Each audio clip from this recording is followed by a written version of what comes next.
Hey guys, Andrew Dobie here, and welcome to this episode of Just a Chat With. In our previous episode, we sat down with Chris Stoll, who's an award-winning designer, director, based out of California. He is the CEO and founder of The Future, which is an online education platform with a mission of teaching 1 billion people how to make a living doing what they love through various online courses and tools, and helping them build better design skills and better creative businesses. His YouTube, The Future, has now over 1.8 million subscribers, and the episode was amazing. If you haven't checked that out, go do so now.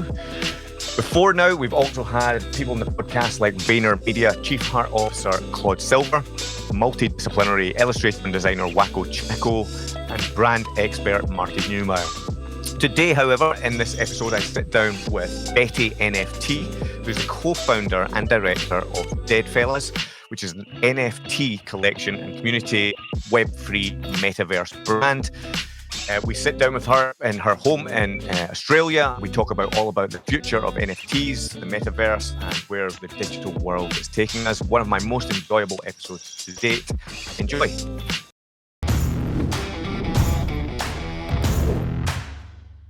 So, hello and welcome to this episode of Just a Chat With. I'm your host, Andrew Dobie. Today, I am really excited. And I mean really excited because we have none other than Betty NFT, who is the co-founder and director of DeadFellaz, which is the NFT collection and community. And perhaps you could say a Web3 metaverse brand. The DeadFellaz collection of 10,000 NFTs sold out within 20 minutes of launch on the 13th of September, Friday, the 13th of September, no less, and has since traded over $46 million via NFTs. With the DeadFellaz token comes culture, art, and community, and they are here with the love of art and the evolution and gamification on IP and NFT tech.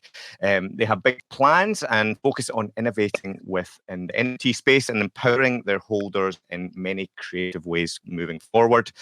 Betty's role with DeadFellaz as one of the two co-founders, along with her husband and DeadFellas illustrator Psych, who have handled everything from concept development, community engagement, brand outreach, to marketing, innovation, and experience design.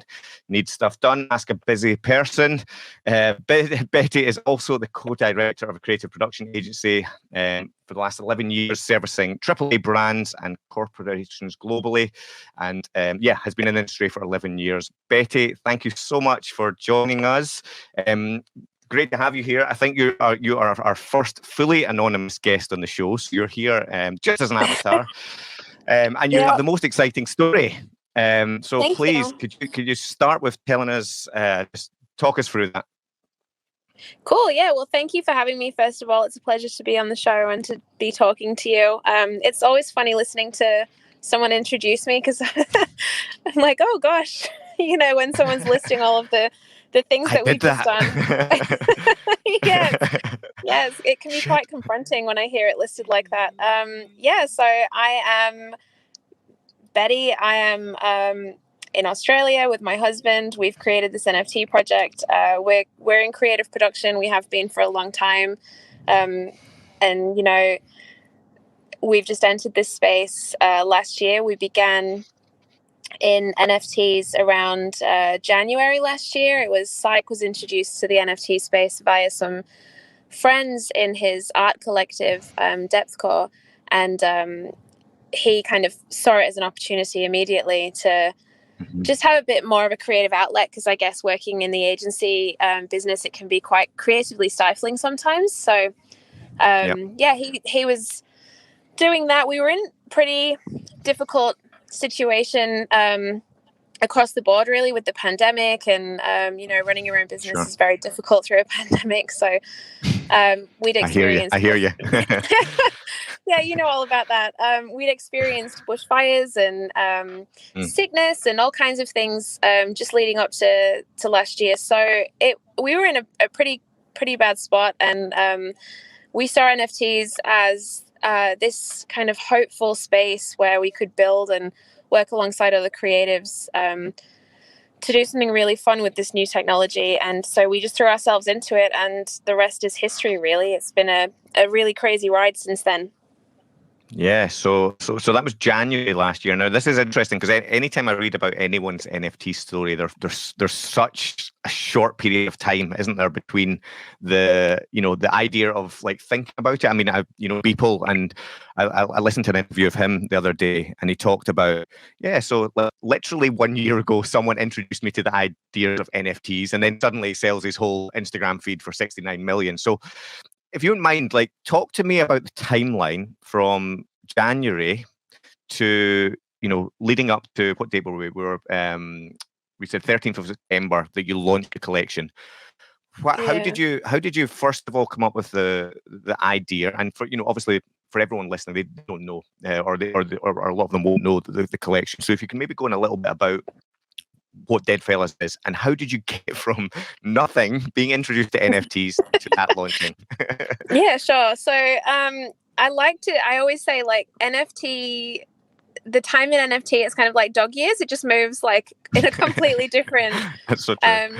speed. So everything is moving very, very, very fast. It's like, I've given that analogy before where there's an episode of The Simpsons where Lisa finds like a little petri dish, like a tooth, and the tooth kind of grows a colony. Every time she looks back, it's like evolved at a crazy speed. That is the NFT space to me. It's you log on to Twitter and something crazy has happened and everything's changed again. So things move very quickly and we're adaptive. I think because we were pushed into a bit of a corner, we were just ready to throw ourselves into anything that provided an opportunity for us. And the skill set that we both have combined just happened to be really kind of optimized for this NFT stuff. So for anyone that doesn't know what NFTs are, which, some people don't, so NFT stands for non-fungible token. And it's just kind of... I think most people don't know what they are. I think we can, there's only a few of us. Yeah. It's hard to think about that. But yeah, there's loads of people that don't. So NFTs, they're non-fungible tokens. And non-fungible basically means that it's non-interchangeable. Like it can't be changed. It can be any digital media. So, think art. Well, the first application that we've seen to this technology is mostly art and music and, moving images and that sort of thing. But it can really be applied to anything. It's attached to the blockchain, which is like a digital ledger. And so there's like a record of ownership, which presents a really unique opportunity for so many different industries. I see this kind of going through property and education and all of those things. Anyway, we're working on it in the art space. So we kind of identified this opportunity. Psych had been approached a few times to be the artist on other people's projects, and I had spent quite a bit of time lurking in the background, learning as much as I could about the space and kind of absorbing as much as I could. Yeah, I've been in the background for months. You've got to look for a while, haven't you? You need to get your head around it all before you start to try and talk, because there's so much to learn, isn't there? It's so new and it can be so intimidating. And so, I spent quite a bit of time sat back learning. But, I quickly saw the opportunity as Psych was being approached so much. And I know my own skills. So I was like, we should just do our own project. This was around, when was this? Maybe June at that point. The idea for DeadFellas itself came very, very quickly. It was like, so we're horror fans. We spend a lot of time watching horror movies, and we're very passionate about pop culture and gaming and fashion and, animation, comics, all of those things. And so we took inspiration from everything that we love and threw it into zombies, which it might sound a bit weird, but we had been speaking recently around that time about kind of the cultural fascination of zombies and how it's gone through pop culture.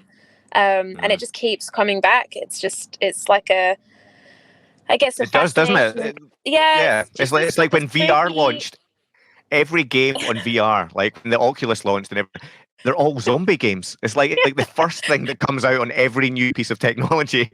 Yeah, we love it. We love it.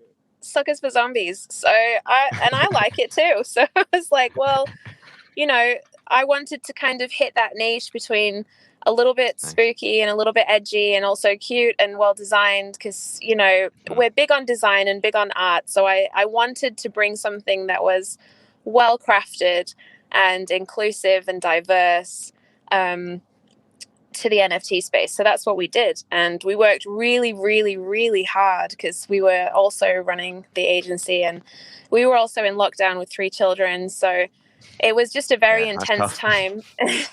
Yeah. But we got there and we launched. I had set the date the 13th of August because it was Friday the 13th. And I was like, we just have to launch on that date. Like, there's no option. We cannot not launch on Friday the 13th. So that is a good marketeer. That's a good marketeer. You're a PR person as well. Yeah. So we just kind of went for that date and worked really hard, and we got there, and we were wrecked at the time because we launched at 2 a.m. Australian time, because that was like the optimal time for the Northern Hemisphere, which is where a lot of the people are from in the space at the moment, with it being such a small space. And yeah, just watching it sell out at 2 a.m. Right. Well, you've skipped too far. You've skipped too far, right? Because you can't just jump. There's no way I'm letting you just jump to and then they just sold out, right? Because go on then. How? Go on. Right, so first of all, right, for anyone listening, so there's 10,000 NFTs in this collection. That's right. Yes. And if I understand it correctly, Psych has to illustrate about 400 different assets that become variables. Yeah, that then you run through an algorithm to then generate 10,000 NFTs that can be minted. And for those listening, minting is creating or almost birthing an NFT into the blockchain, isn't it? Correct. Yeah, it's attaching it to the blockchain. And yeah, it was over 400. It was closer to 500 or 600, and we had to whittle it down because we were having so much fun designing it. We were listening to all kinds of music, and we had like cartoons on in the background, and taking inspiration from people we know and people we've seen in different eras in time, and it was so fun. But yeah, so all of those unique traits. And so when once you generate this amount, these NFTs, right? Yes. If I get this right, and for those listening, is some of them will be rarer than others, because when you mint one, you don't know which combination of eyes and face and color, etc. that build the character. So some of them become much more rare than others, which then I suppose almost like when you open Pokemon. You don't know if you're going to get a Charizard or not. And is that the same with DeadFellas? Like you may mint something that becomes much rarer than someone else's in the collection.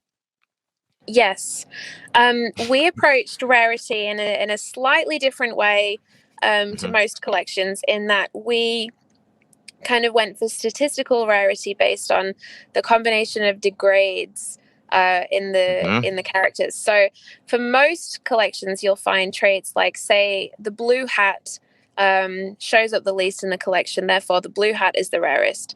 Whereas we had all of the traits mostly equally weighted, and it was every single trait has a different level of degrade. So we've got the fresh traits, which is like the new zombies, and then we've got the damaged ones, and then we've got the rotten ones. And so if you get like one DeadFella with like 5 of the traits and they're all fresh, or they're all damaged, or they're all rotten, then that one will be rarer than the other ones. And there are secret traits then that come up. So some of the rotten traits show up like completely new traits, like an 8-ball for an eye, or like a 13 tattoo on the forehead.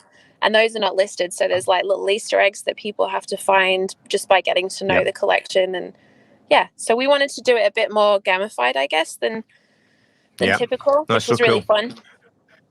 And right, okay, so he's scribbling away, he's illustrating all these assets. We're building this out. We've got kind of that. Right, so you've got to find and got to build the awareness and the noise and the hype to find 10,000 people to buy these NFTs. And as you know, NFTs are still so new, so there's so many hurdles, right? There's technology hurdles, there's financial hurdles, there's like awareness hurdles.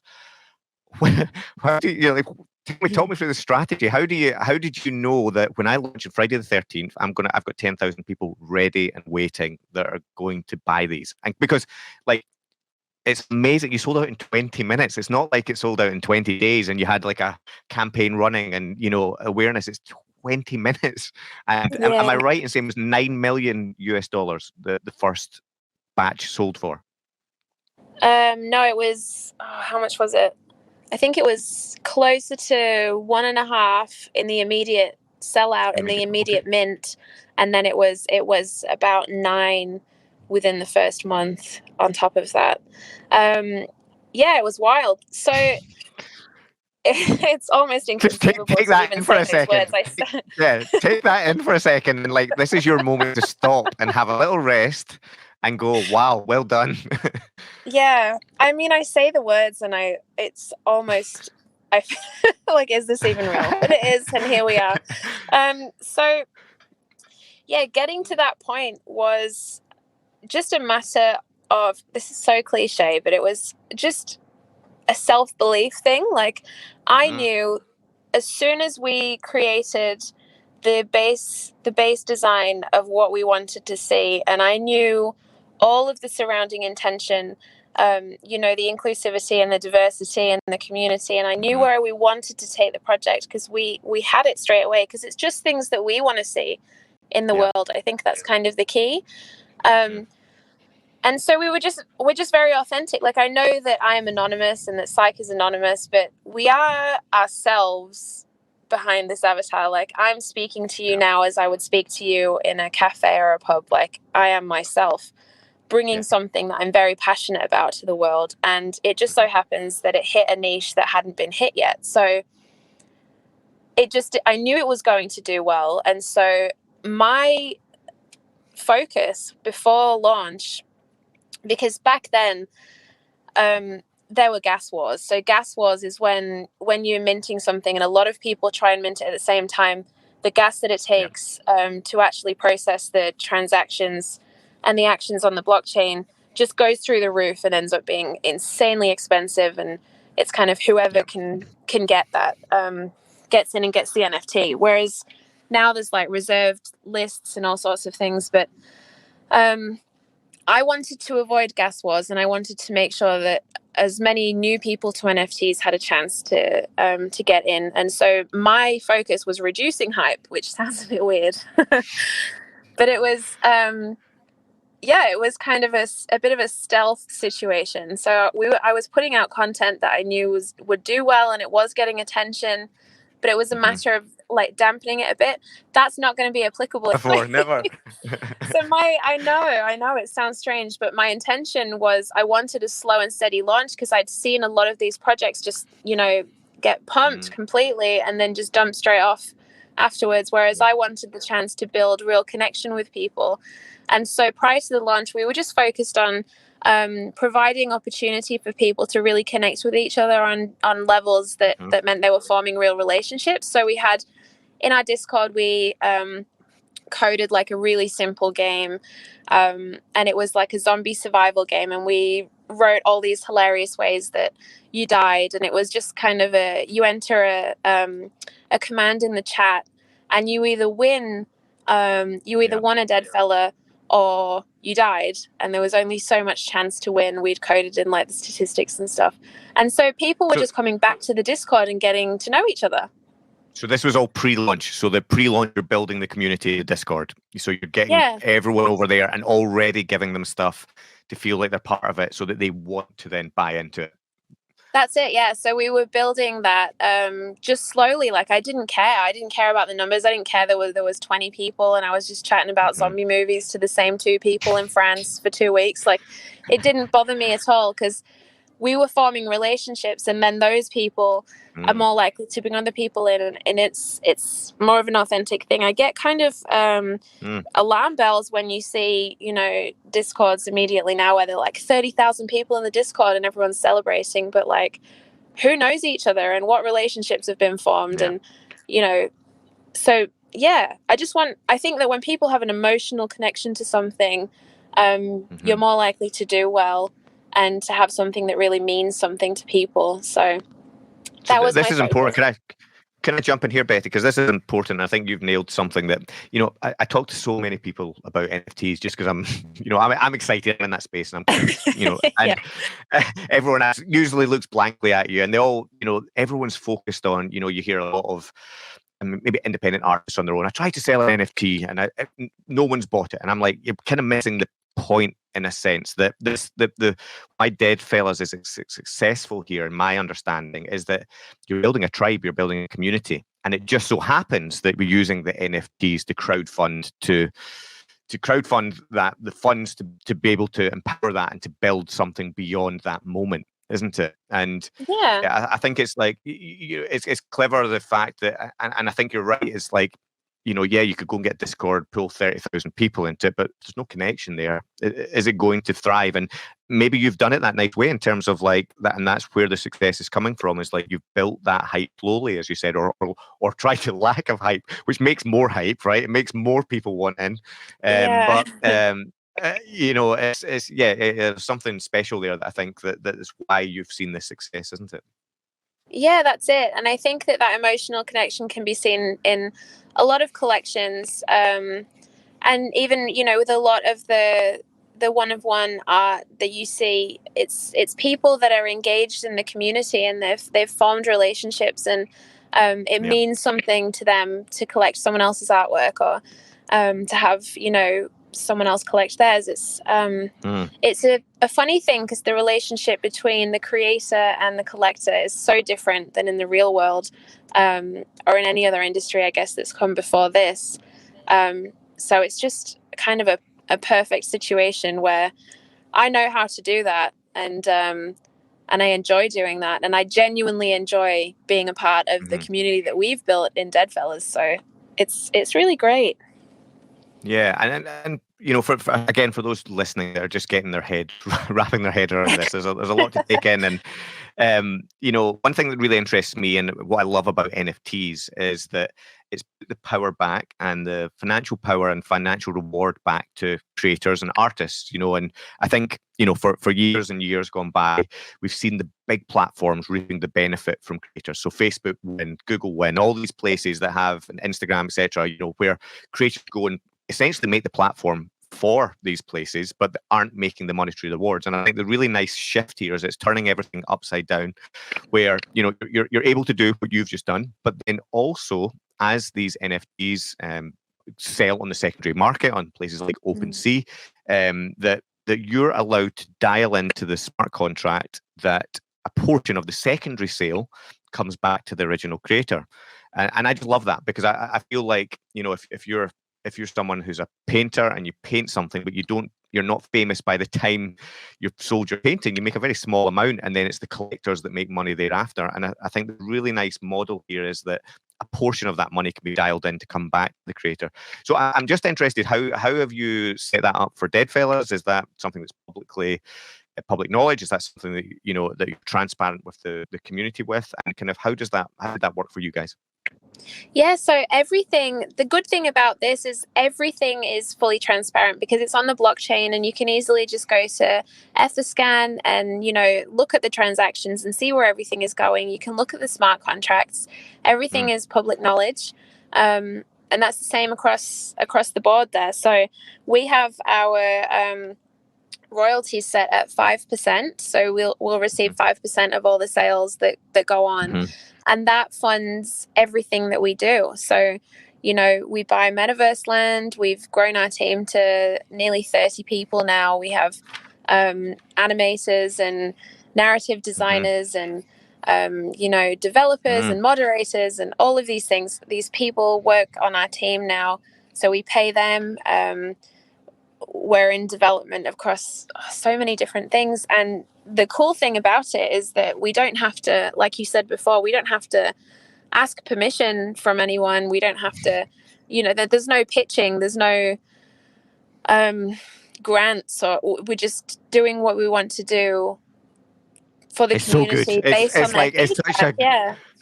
It's like you're great. A genius, Betty. It's like there's just such a clever model, right? And there's so many things. So great. I'm like, stop. There's like, because you just glide past things that that are just normal to you, and it's like you've built out this team of 30. And the great thing is, like, so you've got 5% royalties that are coming in that helps build that team.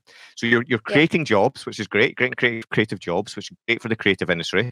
And then, as this grows as a brand, you're able to do partnerships. You're able to, so there'll be other ways of bringing revenue in to feed that team, but also to feed the community. So it's like a win-win for everyone. And I suppose the community also have that saying and that input into. They feel like they're part of it, so they can help generate what the next things you do in your roadmap, etc. But I'm going to stop you back on. You said, we're now buying space in Metaverse, so Decentraland. I think you've bought some land in Decentraland. Talk us through that. Talk us through what are your plans in Decentraland, and kind of, just like what's happening in there. And again, you might need to explain it for people that don't know what Decentraland is. And I was one of those people a few months ago, so it's like we've all been there. Yeah, so the metaverse and the idea of the metaverse and Web3 overall is different depending on who you talk to, because we're building it, like it isn't a fully formed, concrete idea that anyone can truly define just yet.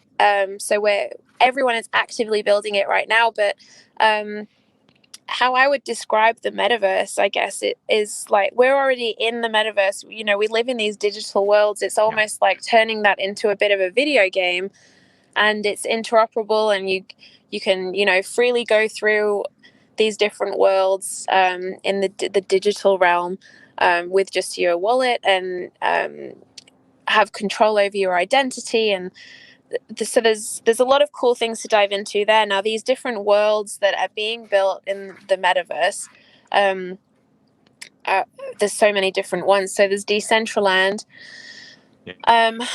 which they all look different, they all feel different, and they all have different capabilities. So our first purchase for the metaverse was Decentraland because it provided an opportunity for us to be able to build something that we wanted right away. So we wanted like a playable video game type world where we could have events, and we could have concerts and stream movies and code games and all sorts of things like that in there. So we got right to work right away. We got a large plot and a team of developers, and developed like a small city with all kinds of amazing things. So we have like a mansion in there. We have a fully functioning club. We've hosted Steve Aoki for a Are you hearing yourself right now, Betty? Are you? I am. I am, yeah. So Halloween, we had Steve Aoki play there for our holders, and it was just really fun and amazing. But there's so many different ones. So we've also bought in the sandbox, which is more voxel based. It's a bit more retro looking and has different capabilities again. And then we've also bought in World Wide Web 3, which is like a pixel based metaverse. So there's just lots of different things that we're doing. Our aim is for people that hold DeadFellas to kind of be able to travel through all of those worlds with their digital identity.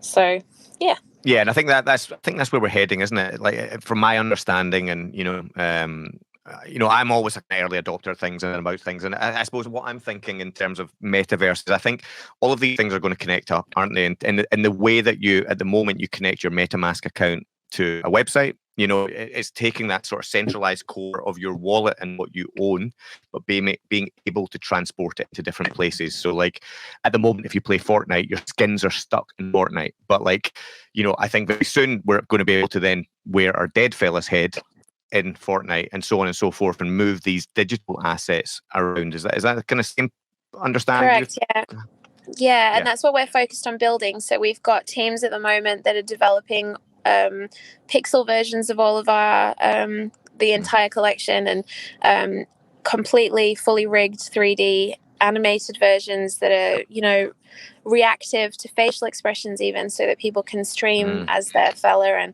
And I think that the focus for us is creating a situation where holders can form their digital identity around their NFT if they choose to. So in that, we don't fully hold all of the IP. of what we've created, Yeah. which is a completely new thing, I guess, in this industry in general, that we've seen a shift. So for holders of DeadFellaz, they have non-exclusive rights to the IP of their actual token. So the image that they have bought as an NFT, they can use that however they like. And we have the rights for the brand and the name and the logo. So can they merchandise their DeadFella? Yeah, they could do t-shirts. They could whatever they want to turn it into. They can do whatever they want, and where the rebuttal would be, I guess, is, well, how do you benefit from that? It brings value to the original collection. So, and I think that unless they make terrible t-shirts, yeah, but then I guess it's still value to the original collection, because then you look at our t-shirts and think, wow. Exactly. Yeah. Good point.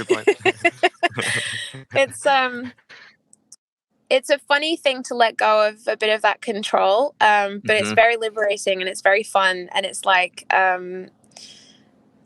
just a cool shift, I think, in general, in terms of ownership and identity. That Web 2 thing where you have to give all of your information to someone and they still own all of that stuff.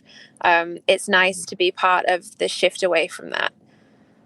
Yeah, no, definitely, and that's a nice approach that you've got, and I think there, as you say, it helps to feel like, well, as the community, you're also reaping the benefit of it as well, and you've got an opportunity, if you feel entrepreneurial enough, if you feel that you want to build and grow, it means you're going to have 10,000 people helping build it rather than just your team of 30, which is going to be way more powerful. Now, you buy property on Decentraland, when you buy property on Sandbox, etc. What does a piece of property cost? What, like, can you buy smallest pieces, the biggest pieces? Like, what did you buy, if you don't mind me asking? It's such a new concept for everyone, right? So people will be listening and going, "What? They bought a what?" So crazy. So a friend of mine, Nicole, she tweeted today, they invented the metaverse so that millennials could afford property. Which is so true, because I never believed that I would ever own anything at all. I'm 31 and that wasn't even in my head anymore. But I do have a house now, which is great. But before I had a house, though, I did buy land in the metaverse, and so it depends. It depends what you buy. You can buy a small amount of land, or you can buy a lot of land. So like with the land we bought today, we got in World Wide Web 3, that was about 63 Ethereum, which I think is like maybe $180,000. It's what it is. Yeah, it's a lot of money. But of course, that is a different situation to what an individual would want to buy. Yeah, of course. Because we have different needs, and we're in a different space. So, but I mean, it's there. It's fun. I wouldn't say you have to buy metaverse land if you want to explore the metaverse, because it's going to be there for everyone to kind of jump in. Like, you can go into Decentraland, anyone can, as a guest right now, and just have a look around. Yeah, I've tinkered. I've been in there.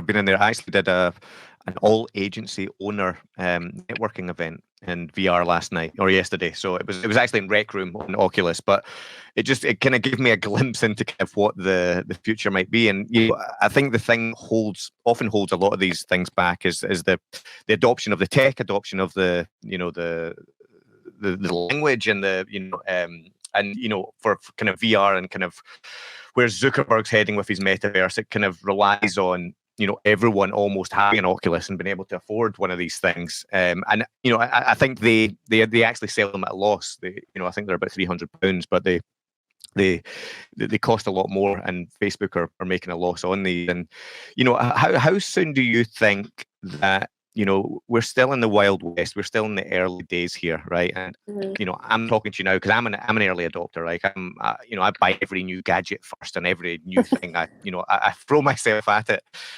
But like, how long do you think till kind of normal sort of the Joe public, until they're you think you're really, really early here, or do you think that we're sort of getting bigger momentum? There's different areas that I think are at different stages. So I think that we're really early, and I know this because of the, things like the Twitter campaign that got released today, where it was like talking about the rollout Coming of on to that. NFT, NFT verification, but there was a lot of backlash, and you see that because it's a new thing. And when there is a new industry, there's a lot of issues that come with those industries. And, we've got a lot of kinks to work out. Nothing is perfect. And I'm definitely not going to sit here and say that the NFT industry and Web3 is, the holy grail. It's not. There's things wrong with it. But we need to work together to sort those things out. I think that metaverse adoption as a completely widespread thing is years away. But I think that the pool of people that are involved in this space, that are wanting to play these games on chain and explore maybe these insular metaverses, because they're not open metaverse. It's like it is sort of centralized. And so the user base for those areas will be growing exponentially in the next few years. So it's a funny question, because NFTs as well, NFTs in general, I think it's on its way for mass adoption, with all of the brands entering. And it all converges, doesn't it? And I think the biggest next step forward, as soon as someone can nail the augmented reality glasses or contact lens, whatever that may be, I think, I almost feel like that's when it'll be much more widespread, because I think when you put a VR headset on, right, it's fun for a wee while, but you're kind of locking yourself. It can feel like you're locking away from society, in your time, although you're going in there to meet people. But I think what's nice about the augmented version we're going to see is that you can imagine you could almost turn on Decentraland mode where you're in augmented reality. Stay with me here, listeners. I feel like we should be smoking a joint here, and but like you can almost turn on Decentraland, like it's almost like the next evolvement of it that will come off of the computer screen, come off of VR, and like suddenly, you can put on your DeadFellaz head, augmented into the real world, where there'll be different augmented digital versions, so everyone's might look slightly different, if that makes sense, or if I smoked too many joints when I was younger. No, I agree. I think that something that we should be aiming for is encouraging that real world experience with it as well, because I don't want people to live in the digital world and forget about the beauty of the rest of the world. I don't think that that's going to be beneficial, but I think that we can definitely add to our real life experience with all of this stuff. And you touched on it earlier when you introed yourself, and you talked about your story. It's like art is just the beginning of this kind of where we're headed, and everything that's happening. And I don't know if you've seen that. Obviously Gary Vaynerchuk's a big sort of NFT ambassador. He's in that space, and he did his VeeFriends thing, and then he's just launched an NFT restaurant, or a restaurant, an exclusive restaurant in New York, where you can only get access by having an NFT token. And I think it's clever, and I think I see that a lot of other businesses, a lot of other industries adopting it, in terms of we've got a lot of whiskey brands in our studio at Made Brave. One of the biggest problems is in the whiskey industry is the secondary market, people selling counterfeit whiskies. And, an easy change to that is, sell an NFT with a bottle of whiskey. And if you're selling it again, the NFT has to come with it. So if you don't have the ownership of the NFT, well, clearly, and I can see how a lot of innovation could start to come in different industries. Have you got any ideas or kind of things that you've seen, projects popping up out with the art space where people are using it cleverly or doing things that kind of, took you by surprise or inspired you?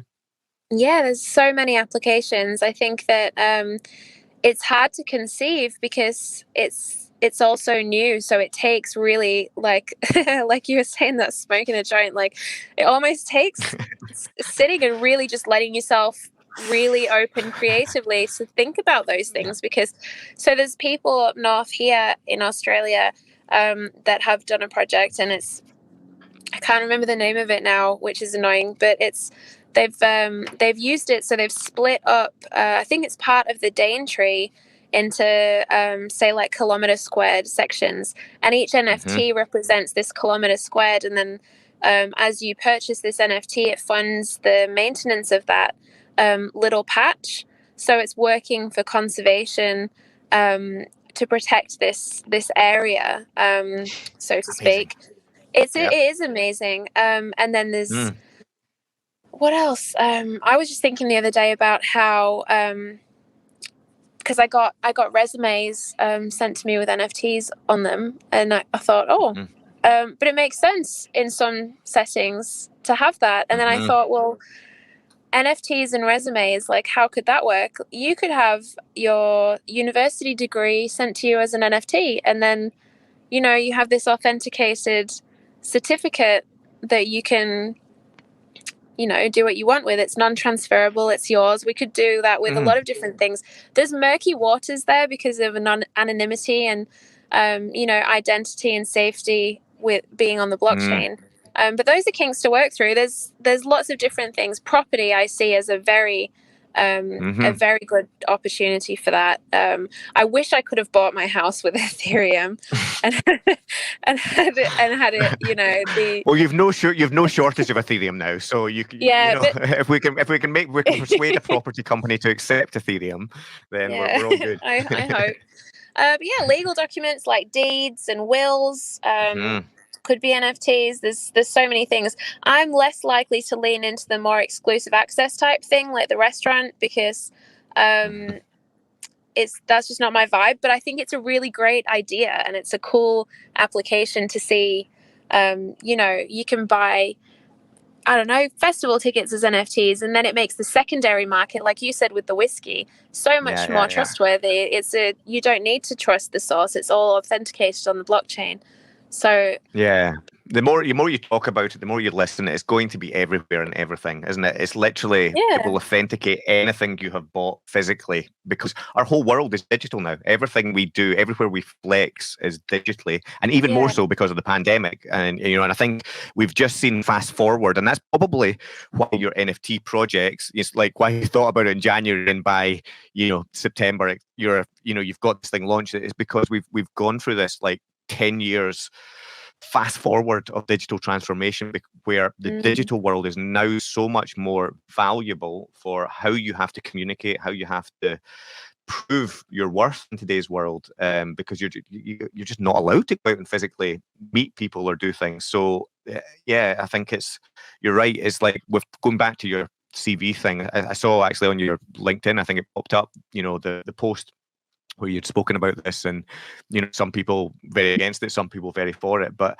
I think, you know, I think to what you were saying, it's like, I agree. I think you will get that authentication eventually for your degree, and authentication for other things that you have done, whether it's courses, whether it's things you have achieved, and almost like for your resume, you will collate, you know, the appropriate NFTs to show that person, to prove, you know, because at the moment you could put on your CV, I've got a degree in digital art, and does anyone go and check? You know, like I've never, you know, gone and checked that, you know, and you don't ask people for a certificate per se. So there's something interesting. I think you know, supply chains and everything, like ethical manufacturing, is it could be completely transparent across everywhere. There would be nowhere to hide for the corporations that are currently, you know, benefiting off exploitation. So I think that is where a lot of the backlash is kind of fueled from, because it does present a real threat to people that have benefited from lack of transparency, I guess.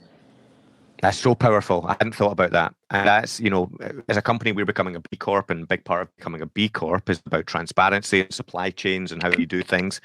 And you're so right. That helps weed out anyone that's greenwashing or doing things that you know, the supply chain isn't quite what they say or how they market themselves as. This proves that. So it's going to make a lot of people unhappy, but it's, you know, ultimately, I think, you know, what you're hinting at is it makes a better world, doesn't it?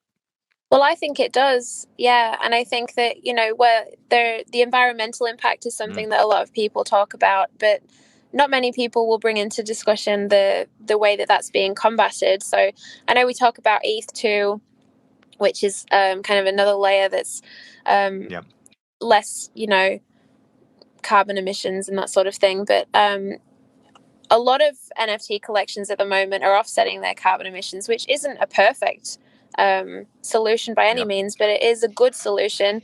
So that's what we've been doing too. And, you know, when you think about traditional banking and the amount of emissions that takes, that's I don't think I've ever heard about that being spoken about, to be honest. But it's huge.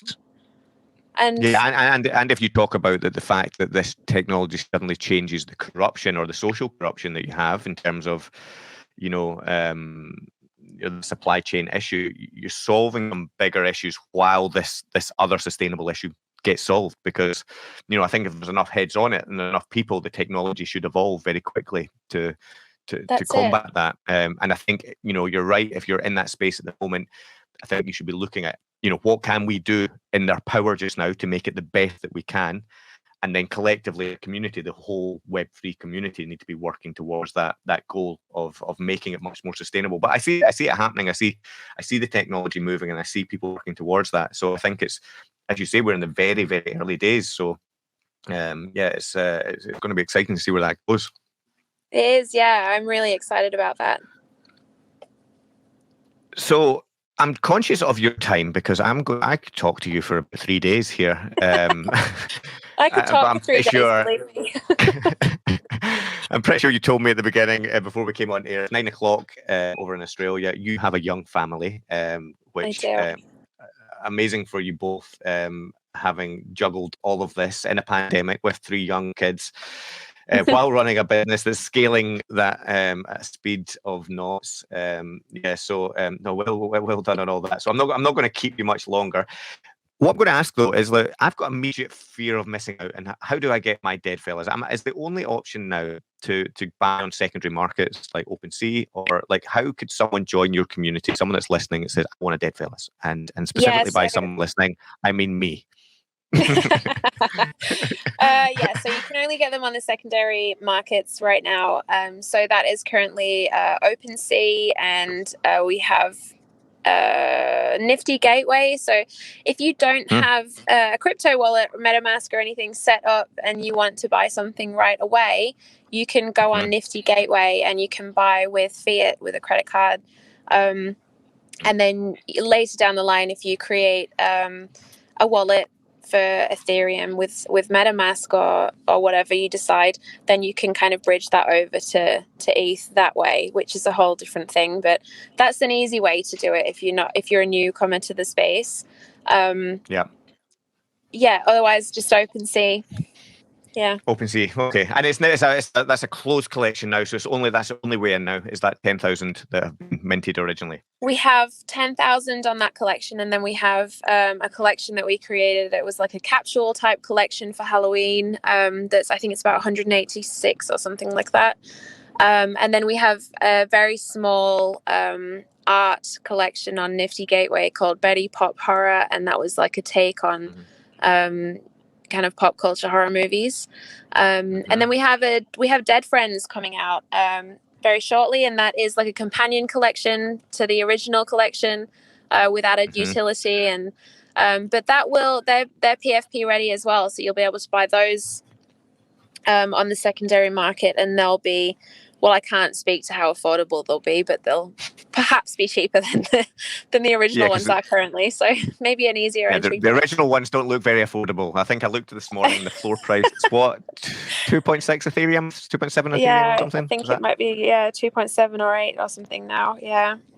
And what is 1 Ethereum at the moment? I've not got my Coinbase. Oh gosh, I didn't even. Do you know what? Some days I don't check because I just kind of. I just work on like 1 ETH is 1 ETH. I'm bringing it up here. Let me see. Let's just have a look. This will be interesting. Because you can look back in then 10 years and you go, oh, look how much 1 Ethereum was then. The 1 Ethereum in UK pounds, which is what my app is £2,099. So buy one DeadFellas, 2.7 times that. My maths is not so good, so I'll let mine isn't either. So. So you probably most people probably need to sell their car to go and buy one.